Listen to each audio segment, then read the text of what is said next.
Voy a retomar la frase que le dijeron a mi paciente acerca de la exigencia de que el otro tiene que hacer cosas para que alguien confíe, contándote que esto no es algo que se vive solamente en las relaciones de pareja, sino que es algo bastante común y muchos de mis pacientes llegan a la consulta y dicen frases como, es que yo no confío en la gente, es que a mí me parece que uno no puede darle la confianza a todo el mundo. Y yo cuando pregunto, bueno, ¿y cómo haces tú entonces para establecer una relación? Porque sin confianza no se puede establecer relaciones sanas. Bueno, yo comienzo viendo a la persona y yo la estudio a ver si de verdad me da confianza. Y yo, ajá, ¿y cuál es el criterio? ¿Cuál es el elemento objetivo en el cual tú te basas para decir esta persona si es confiable o no es confiable? Eh, es que no sé cómo decirlo. Bueno, no, es que no hay nada. Claro que no hay nada, porque no hay un elemento o un criterio que tú conozcas para poder entender que estás sintiendo confianza o no por la otra persona. Pero es que además esto no se maneja así. Y es precisamente de lo que te quiero hablar en este episodio, de cómo se empieza a reparar este daño y qué cosas puedes hacer si eres como la pareja de mi paciente que está esperando que los demás hagan cosas para que tú te sientas confiada, segura y que no tengas ningún miedo a ser abandonado o rechazado. La razón por la cual tenemos que trabajar sobre la confianza perdida o que no hubo nunca es porque para la salud mental es necesario saber confiar o tener la capacidad de confiar porque es lo que te permite desarrollar tus propias capacidades o tu propio potencial para conseguir lo que tú quieres en la vida, además de que es la base de las relaciones sanas o de los vínculos sanos. Y por supuesto, porque el que tú puedas confiar en realidad te va a ayudar muchísimo a cuidarte en esto que llamamos el autocuidado. Y es que esto es muy importante porque una de las cosas que yo te pudiera decir que es un gran problema con las personas que tienen heridas de desconfianza por las razones que sean, es que les pasa un fenómeno que para mí son las dos caras de una misma moneda. Por una parte, no confían en nadie, no se entregan y generalmente van a las relaciones con miedo si es que logran hacer relaciones. Pero por el otro lado, a veces se tiran de cabeza en las relaciones y no miden los riesgos. Y esta incapacidad para medir los riesgos de un posible daño es precisamente esa otra cara de la gente desconfiada, porque es que al fin y al cabo todos los seres humanos queremos y necesitamos hacer vínculos, así que la necesidad de confiar se hace imperativa aunque no se sepa cómo medirlo o cómo cuantificarlo o cómo identificarlo. Entonces lo que les pasa a este tipo de pacientes o de personas es que no confían en nadie y cuando sienten el deseo y la necesidad de entrar en una relación, entonces se vuelven relaciones de control debido a la desconfianza. Entonces vamos a ver cómo es que se repara o se reconstruye la capacidad de confiar sanando la herida de la desconfianza. Lo que te voy a contar aquí de cómo reparar la herida de la desconfianza es lo que se hace en terapia. Así que si tú eres de las personas que tiene un tipo de herida de estas, es importante que busques la ayuda profesional porque es un trabajo complejo y que va a requerir una serie de herramientas que aprender para poder transitar el dolor y además aprender ciertas maneras de autocuidado o de límites que son necesarias dentro del ejercicio de la confianza en el otro. Entonces, lo primero que debemos hacer es validar el daño. Es decir, la gente desconfiada no es desconfiada por un capricho, no es gente caprichosa o berrinchuda. Son personas que tuvieron un evento o una serie de eventos donde hubo daño. Estamos hablando de eventos como el abandono físico o emocional, el rechazo, el descuido, diferentes tipos de abusos a los que pudo haber sido sometido la persona, etcétera, que generaron un quiebre en la confianza. Así que estas actitudes de desconfianza son una función defensiva de la psique porque el dolor es real, pero la herida te pertenece si fue a ti a quien te ocurrió esto. Y si esto no se repara, entonces vas a seguir viviendo en el rol de víctima permanentemente. Y es difícil entrar en relaciones sanas donde te sientes una víctima, porque vas a ver siempre al otro como el victimario o quien te puede hacer daño. El siguiente paso que hay que trabajar, y entiendo que esto a veces, wow, o sea, genera una profunda rabia, pero es que así funciona este sistema. Y es que hay que entender la diferencia entre la culpa y la responsabilidad, porque es verdad, no fue tu culpa la traición o los fallos que puedas haber sufrido, pero sí es tu responsabilidad en este momento del presente reparar la herida. Hasta de eso hay memes en las redes sociales, porque nos parece injusto que además de haber sufrido el daño, pues tengamos que reparar la herida yendo para terapia. Pero sí, yo no lo inventé. El sistema y el mundo funciona así. Pero una vez que se entiende esto, la diferencia entre culpa y responsabilidad, que de paso es el origen de mi página web, laculpaestuya.com, pues todo se hace mucho más sencillo de llevar y de resolver del presente en adelante. Una tercera tarea que debemos hacer es identificar el fantasma de la relación. Vuelvo e insisto, en este caso estamos hablando de una relación de pareja, pero esto aplica para cualquier relación humana. Y cuando estamos hablando de esa tercera persona, ese fantasma que está allí invisible dentro de la relación, es que hay que identificar a quién se le está hablando cuando se dice una frase como esta: tú tienes que hacer que yo confíe en ti. Y ese fantasmita tiene nombre y apellido y generalmente representa a alguien del pasado, de la historia de la persona.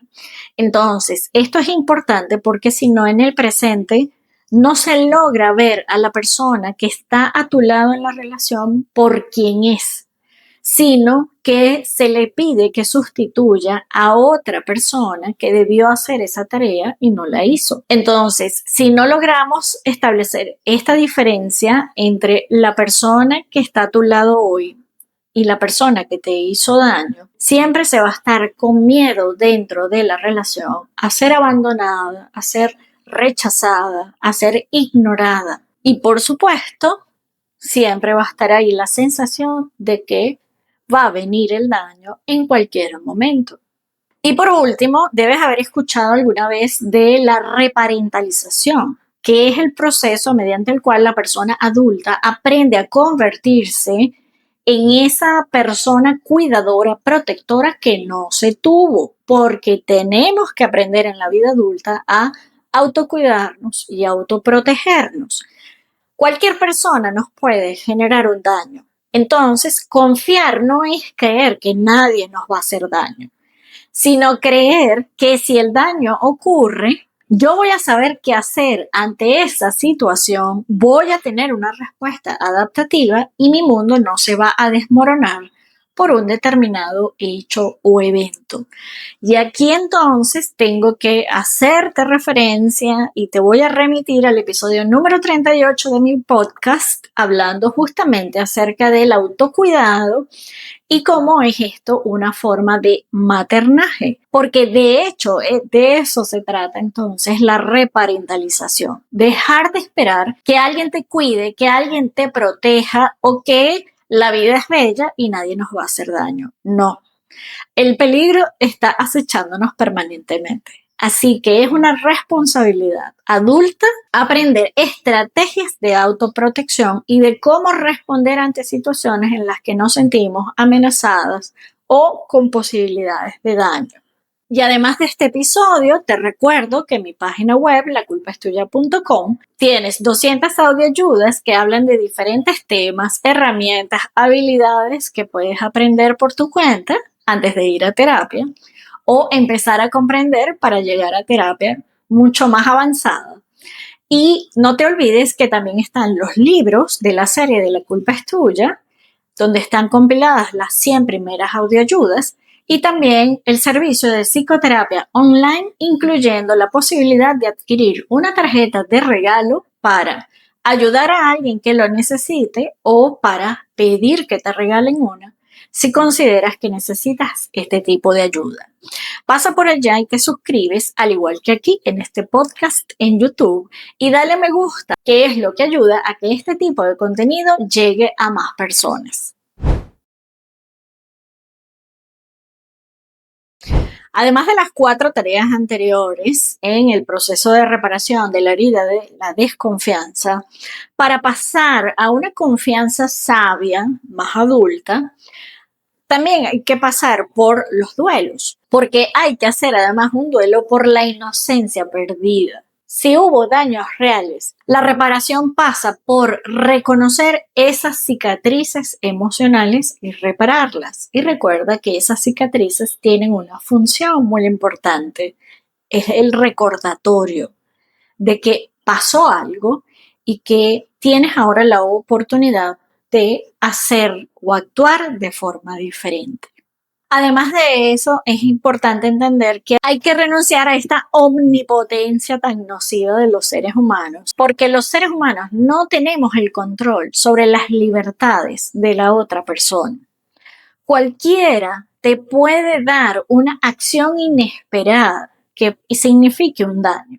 Entonces el problema no está en que la gente haga lo que quiera hacer, sino cuál va a ser tu actuación, tu respuesta ante esa situación. Y aquí es donde viene la tarea en la práctica para aprender a confiar.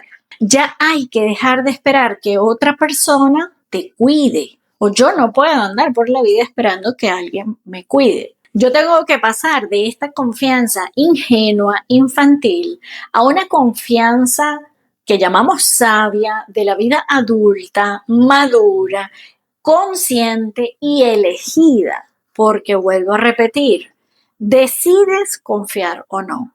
Y como es una elección, tú puedes escoger entregar la confianza por cuotas, porque es necesario medir, calibrar las respuestas del otro para tú poder decidir si quieres continuar confiando o no. Y todo esto ocurre mientras se va consolidando el vínculo. Entonces, ¿cuál es la tarea? O les explico a mis pacientes para que entiendan cómo van a desarrollar esta capacidad en el presente. De entrada, quien está buscando ayuda es el paciente o la paciente. Eso quiere decir que necesita confiar.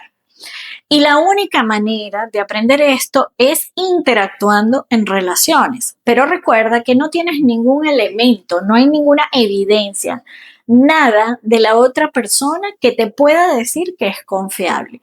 Lo más que tú vas a ver es el aspecto físico, la cara de la persona. En todo caso, pudieses decir, bueno, me parece simpática o me inspira buena vibra. No sé, por ponerle un nombre, es lo más que tú puedes tener al principio. Así que te corresponde a ti arriesgarte, y volvemos al riesgo, a interactuar, a dar algo en ese intercambio, en esa interacción, que puede ser en la calle con una persona desconocida o con alguien que tú quieras conocer más. Pero primero tú das ese paso de dar, entregar, y tienes que esperar la respuesta del otro. Sin esa respuesta no tienes nada que te diga que la persona es confiable o no.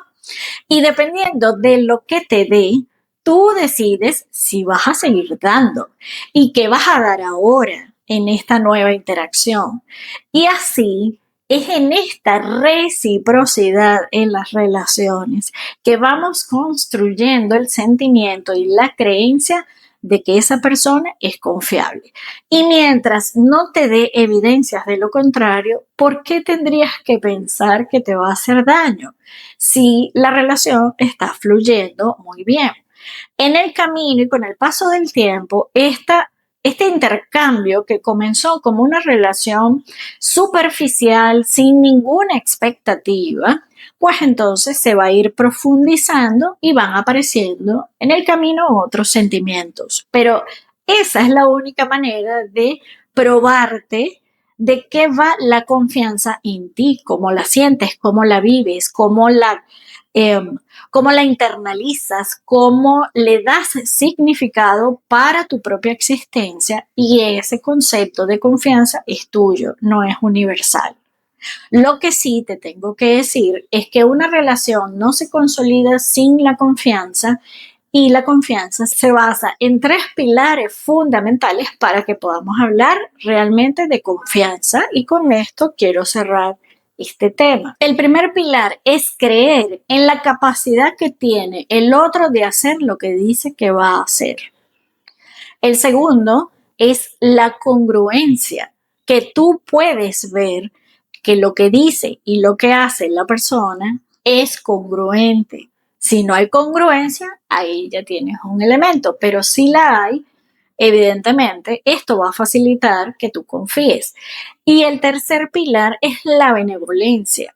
Es tu creencia de que el otro no tiene malas intenciones para generarte un daño.